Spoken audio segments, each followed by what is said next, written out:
softer than mashed potatoes.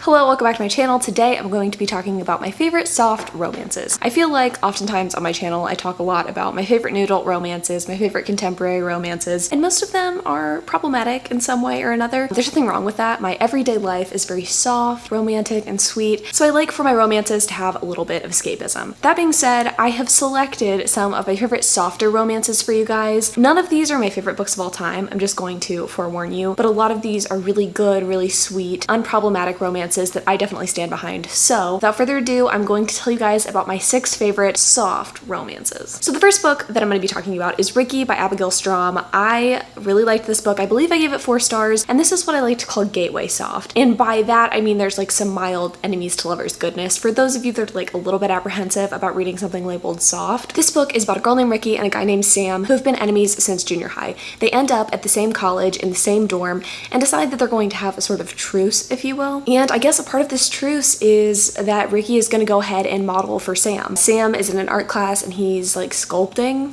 Ricky from clay, which is, I don't know, pretty fucking romantic if you ask me. And things get very nice and tensiony from there. I will say, first off, if you aren't really comfy with like bed squeaking good times, this is really gonna be a good book for you because there's no explicit on-page sex, but there's still a good amount of sexual tension and like a certain sensuality. I mean, definitely scenes where you're watching this girl naked getting sculpted from clay, so like there's a sensuality to that. I don't know. Is clay sexy? I really liked this one overall. I felt like it was good and pretty low angst with still having like that sexual tension. I also liked the inclusion of family drama, I guess you could say, that was included in this. It felt very realistic. There wasn't any sort of like other woman drama. Actual like angst that came in was because of some stuff going on in Ricky's family. I think it just added an even deeper dimension of reality to the story. I just think it's like classic unproblematic new adult. Like what more could you really ask for? The next book on my list is The Butterfield Project by Emma Skye. This book is about as soft as New York City can be, which is to say that there's like a certain level of grit, I guess you could say, to this book, but the romance itself is like pretty wholesome and we've decided to stan. It's a book about a girl named Zelda who is an author of graphic novels. I don't know if she just does the art or if she writes. It's been a while since I've read this one, and she ends up falling for a guy named Beckett. Beckett is freshly released from prison after he was convicted of armed robbery. Zelda herself also has some trauma in her past, so the book is kind of about forgiving oneself. Zelda teaches Beckett how to forgive himself for the crime he's committed,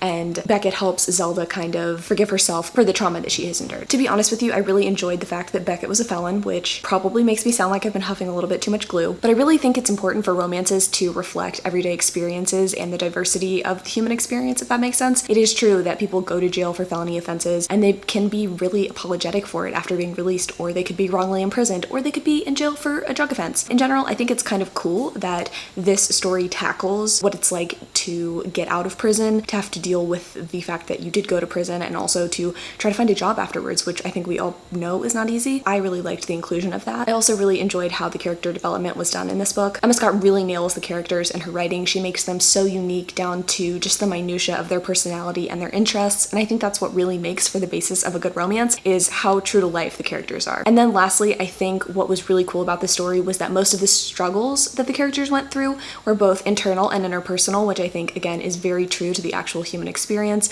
You're not getting other woman drama, you're not getting a lot of like wild plot twists and like mental health as a plot device kind of things. It's very true to life. And if I'm remembering correctly as well, I think the sex scenes in this are fairly tame, so if you are kind of like wary of sexy scenes, this might be a good book for you. Now another book by Emma Scott. I honestly can't recommend Emma Scott enough for her kind of softer, more nuanced, new adult contemporary books. This is the Full Tilt series by Emma Scott. If you like The Fault in Our Stars, bitch, I have a book for you. This book is about a rock star named Casey who ends up drunk on her limo driver Jonah's couch. Jonah has a medical condition which makes him stick to a very strict schedule. His life is very regimented. He doesn't have a lot of time for extra fun, and Casey is kind of like rough and tumble, free-spirited. I wouldn't call her manic pixie, but she does definitely have that kind of like free-wheeled-in like vibe to her. And the story is basically just Jonah learning how to live his life more fully and Casey learning how to care about someone other than herself. Again, this book is from Emma Scott, so the details and the nuances that go into the characters are incredible. I felt like after reading this book, I really knew who Casey and Jonah were, and I feel like they could have been real people. Jonah is a glassblower in his spare time. Like, he's not a frat boy. He doesn't have like a secret dirty past like a lot of these like shitty new adult books have. He's a real person with real interests. I love that. The friends to lovers aspect too had me thinking, like, why am I so in love with enemies to lovers when a book has such amazing friends to lovers excellence? Just like really jumped out. I really would say that this is probably my favorite book on this entire list, so if you're gonna pick up one, definitely pick this one up. I gave this book 5 stars. Have you ever wondered, what if Nicholas Sparks was a good writer who was also not homophobic? If you've ever wondered that and you want something to replace him,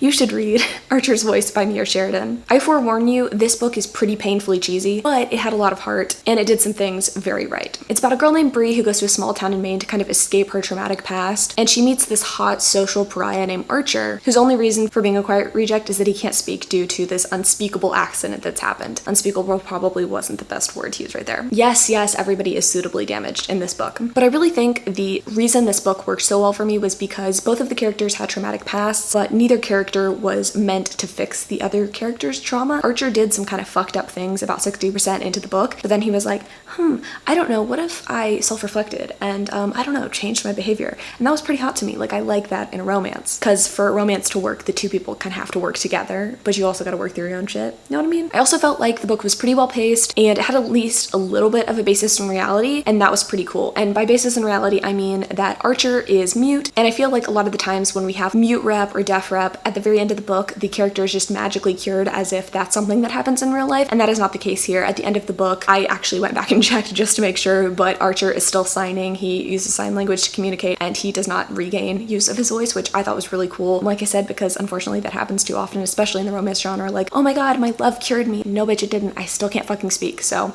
I really would recommend this book. Like I said, if you want kind of like an emotional Nicholas Sparksy, like last song vibes, Miley Cyrus could never. The next book I recommend is pretty different than some other ones on this list. It's A Different Blue by Amy Harmon, and hello, most tastefully done student-teacher relationship that I've ever read. This book is another one that is without sex scenes, so again, I'm just really racking up the romances for sex repulsed people here, so you're welcome. This story is about a girl named Blue Echohawk who's abandoned at age 2 by her mother at a gas station, and this kind of random dude just ends up raising her, which the premise is a little shady, and a lot of the things in this book are a little bit too convenient, but like, we're gonna ignore that for now. The story is pretty poignant, and I think it's very well told. It's really about Blue's relationship with her history and with how she comes to terms with the fact that she doesn't know her family history. How is she going to carry on in this life? How is she gonna know what she's good at when she doesn't know anything about herself? We open up into the story, she's in high school and she's doing some of the wrong things. She's getting in with the wrong crowd. She winds up pregnant in high school, and it's about her journey through motherhood. Again, what it's like to be a mom when you don't know who your mom is, and I found that really poignant. I also really liked the way that she had a mentor throughout the whole story. Her high school English teacher ends up becoming her mentor. He's only 2 years older than her, and the relationship between the two of them romantically doesn't start until, I believe, a few years after she is done with high school, and there's no hint of romance before that, so if that's something that kind of bothers you, don't worry, it's tasteful. But I really liked, like I said, the self-reflection in the story. I liked the journey to kind of figure out your place in the world. I think that's something that a lot of people that are new adult age can really relate to, and even though some of the things at the end of the book were like a little bit too convenient, I still really enjoyed this book, and I think it is one that's definitely going to stick with me for a really long time. And then the last book is just some classic new adult sports romance. It is The Year We Fell Down by Serena Bowen. Yes, disabled representation. This was really fucking cool. It's a story about Corey, who has a spinal cord injury, falling for this guy named Hartley who has a broken leg in 2 places. They're both hockey players, I believe. Corey obviously knows that she's not going to ever be able to play ice hockey again, which really sucks. And Hartley obviously knows that he is going to be able to play hockey again. So it's an interesting story because Corey kind of has to come to terms with the fact that she's falling for someone who gets to do the sport that she loves in a little while. Like, he's going to get better, she's not going to get better. And on top of that, Corey also kind of has to struggle with the fact that Hartley at the beginning of this book has a girlfriend, and she knows she can't cross that line. Don't worry, there's no like soft cheating or anything like that in this book. There's definitely a clear delineation of breakup and then romantic feelings, so if that's something that worries you, don't worry. In general, I just really liked the quietness of the story, if that makes sense. I think the bread and butter of romance is those slice of life moments. There's a lot of like TV watching, video game playing, banter, wittiness that I think is really at the core of this story and reminds me of some of the other sports romances that I absolutely love, like the Off-Campus series by Elle Kennedy. I wouldn't say that the romance is like super swoon-worthy and just like made me fall on the floor dying when the characters got together, but it was a sports romance that I really enjoyed that was, like I said, quiet, unproblematic, just nice. Like, we need more more of these, and I would definitely recommend it. So those are the 6 soft, unproblematic romances that I would recommend to you guys. If you have any suggestions for other soft romances that you guys really enjoyed, please put them in the comments down below, because I'm always looking for new recommendations to be able to give other people. And every once in a while, I'm kind of sick of the bad boy, you know? I want something soft. So thank you guys so much for watching. I love you all, and until next time.